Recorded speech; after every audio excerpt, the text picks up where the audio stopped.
I know this is a horrible way to start the video, but can we talk about villains for a second? Now, Marvel is chalked with all kinds of villains and all kinds of good villains, but there are just a handful that can be villains for anybody. Magneto, I know he's not a villain anymore, but when he was everybody's problem. Thanos, everybody knows who Thanos is and everybody fears Thanos. The Kingpin has had run-ins with everybody, so everybody associates the Kingpin with Daredevil, but truth be told, he started off as a Spider-Man villain. We'll say Norman Osborn and Apocalypse are honorable mentions, even though neither one of them are villains at the moment. But the very best one is Dr. Doom. And I feel like in this comic book, especially the beginning of this comic book, you see just why Dr. Doom is a villain for everybody. And now that we're almost a minute in, my name is Dorian, this is SEN Comics, and we are continuing our coverage of Fall of X with X-Men number 29.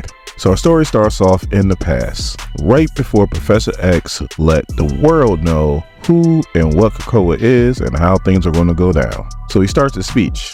He says, "Humans of planet Earth, I am the mutant Charles Xavier. I bring you a message of hope," and then he's interrupted. "I've been waiting on you to announce yourself." What the hell was that? That's my Doom voice. Like, everybody does voices. Sasha does voices. Benny does voices. First time covering Doom on the channel, so figure you do a Doom voice. Being DC Comics, I know a little bit about bad villain voices. "This bomb is mobile, and the identity of the triggerman is a mystery." Like Kendrick Lamar says, it's gonna be alright. "You're not powerful enough to speak to the world at once, so I'm pretty sure you're using a cerebral." Nope, you're right. It's stupid. We'll have to see it my way. Should not do. The Nile's just not a river in Egypt. And then he goes, "Frankly, you're not confident. So I'm gonna make another supposition that you're standing next to our old friend Eric." So then Myra's like, "Is something wrong?" And Charles like, "It's nothing." And then Doom's like, "I am not nothing. I am Doom." And this dude has made his own cerebral helmet and it has a V on it for Victor. I can't make shit up. So Professor X tries to talk to him. He's like, "I'm about to address the entire world, Doom. Not just you. As impressed as I am that you could actually talk back," and Doom cuts him off again. He goes, "Ha, the hubris." I mean, do we realize who just said that? That's like Donald Trump calling somebody an arrogant son of a. He goes, "I've been expecting this call. Did you think your pharmaceutical companies would escape my eye? The shell corporations, the patents? You say you're mutants, but you have human faults. Pride, greed." Again, do we realize who's saying this? If you address the world, Charles, then you address Doom. And this is why I love Dr. Doom as a villain. Like, he's so full of himself, I don't think he realizes how arrogant he is. It's either that or he doesn't give a f. It's one or the other. Please let me know in the comments which one you think it is. Do you think he realizes how arrogant he is, or he just doesn't care? So Charles goes, "Yes, very clever. We're a sovereign nation, and I'm just about to tell the entire world what is on offer if you would just be so kind to," and Doom cuts him off again. "Latveria will be a no, and from one sovereign nation to another, I grant you a professional courtesy of a quick answer on the proposal you are about to make." So then Mr. Arrogance goes, "I am the one with the gift this night. So listen well. You are not made for the crown you wear. This will end in your ruin, Charles." And then he hangs up on him. So now Charles is frustrated and he takes off the helmet and he goes, "It's Doom." And Myra's like, And Magneto's like, "Just block him and move on." So the next page, we get to see the evolution of Doom's mutants from 1 week when he first met them or put them together to 1 year being together and how hardened they are now. But he's still talking big to Krakoa. He's like, "The House of X is built on sand, and that weak foundation will send Krakoa beneath the waves." He's like, "The mutant nation's flaws are many, and there is one single critical point of failure, Charles Xavier. When the mutants that he has gathered have largely been chewed up and spit out, and the sun sets on the mutant nation, the X-Men will invade Latveria and attempt to kidnap you." Yeah, all this figured out, didn't he? And if you notice what he's shooting at, you have Iron Man, you have Magneto, you have Thor, you have Spider-Man, you have Vision. Like I said, Dr. Doom is just not a Fantastic Four villain. He's a villain for everybody. And now we're out of the flashbacks and we're in present day, and Dr. Doom is still talking big. Remember well what I said, my fellow Latverians, that the mutant day of treachery is at hand. And then Wolverine, not to be outdone, says, "Sounds like the Tin Man's been feeding you a bunch of crap." Can we just skip to the brawling? We're on the clock here. So the electric one jumps down and she goes, I am Volta Doom and you are trespassing. Damn, I only know him for 1 year and they took his last name. I know my stepdaughter for 8 years and she don't have nothing to do with my last name. So Wolverine goes to attack her and Miss Marvel's like, no, wait. So now you would think Wolverine being alive for hundreds of years that he will understand that metal and electricity don't mix. But he attacks her and he gets fried. So she's like, as I was saying, Volta's spear is vibranium. And then here we go again with some Doom arrogance. The finest vibranium. Well, that's in Wakanda, homie. And Black Panther stopped you. Great story though. One day we gotta cover it. And Wolverine with a severely burnt hand goes, look Vic, we don't have to call this a jailbreak. We can call this like a work release or something. Kitty's like, we're wasting our time arguing while the skies are filling up with sentinels. So Volta's like, we ain't afraid of no robots. And besides, we haven't seen any sentinels in Latveria. So Miss Marvel's still trying to be the voice of reason. She steps in between Volta and Wolverine and she's like, oh, time out. We didn't come here to fight. And Doom's like, of course you did, child. In fact, the last time the Wolverine was here, he killed one of my subjects. And Wolverine goes, I'll admit, you got the better of me, massing as Sentinel, but you're the one that committed that mutant to death when you stuffed him like a ham into one of your Doom bots.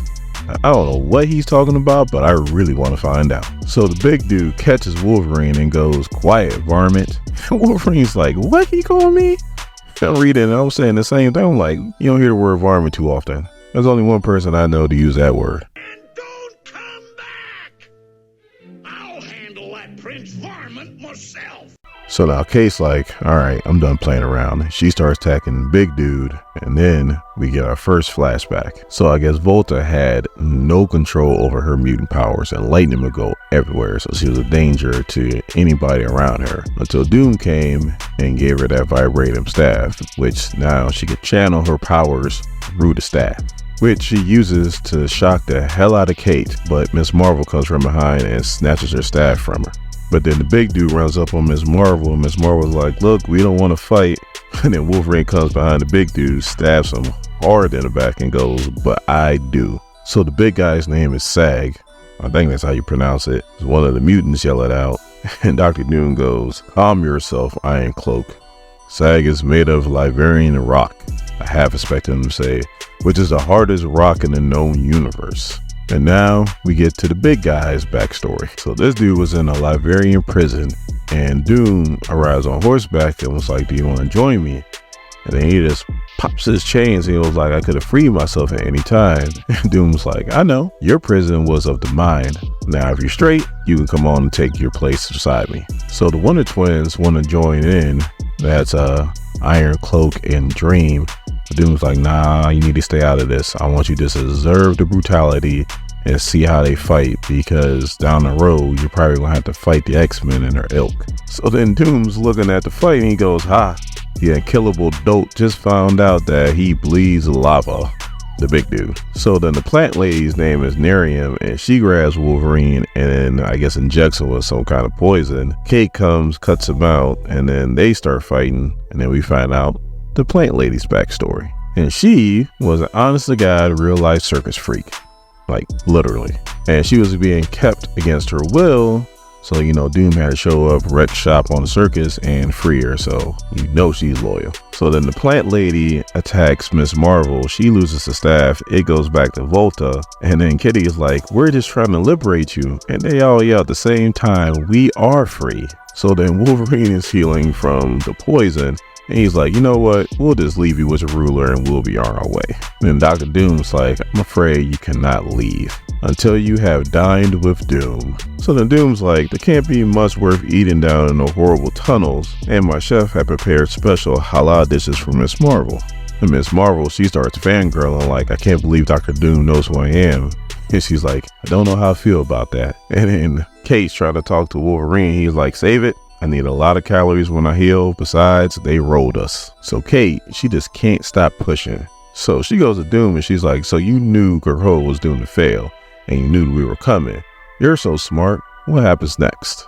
And Doom's like, the gift of foresight is precious. Krakoa was designed to fail. Charles was not ready for that crown he wore on his head. I knew my Latverians who shared your genetic traits were in danger, so I closed my borders to you. And now they are alive, and your people, well, they're not here, are they? Then he goes, if you live good lives, then maybe you can call your friends to come beside you before you are destroyed. And as for the last Krakoan, Xavier is in jail of his own making. Either he will destroy himself or he will emerge a more interesting person. Krakoans be gone by dawn. Doom bids you a good evening. So the Volta's like, perhaps Doom is the answer to your problems. All you gotta do is ask him for asylum. And Wolverine's like, lady, we got enough fascists that we're dealing with. So the Nerium pretty much says that if you listen to what Doom said, he pretty much told you that if you need help, we got your back. And Wolverine's like, all right then.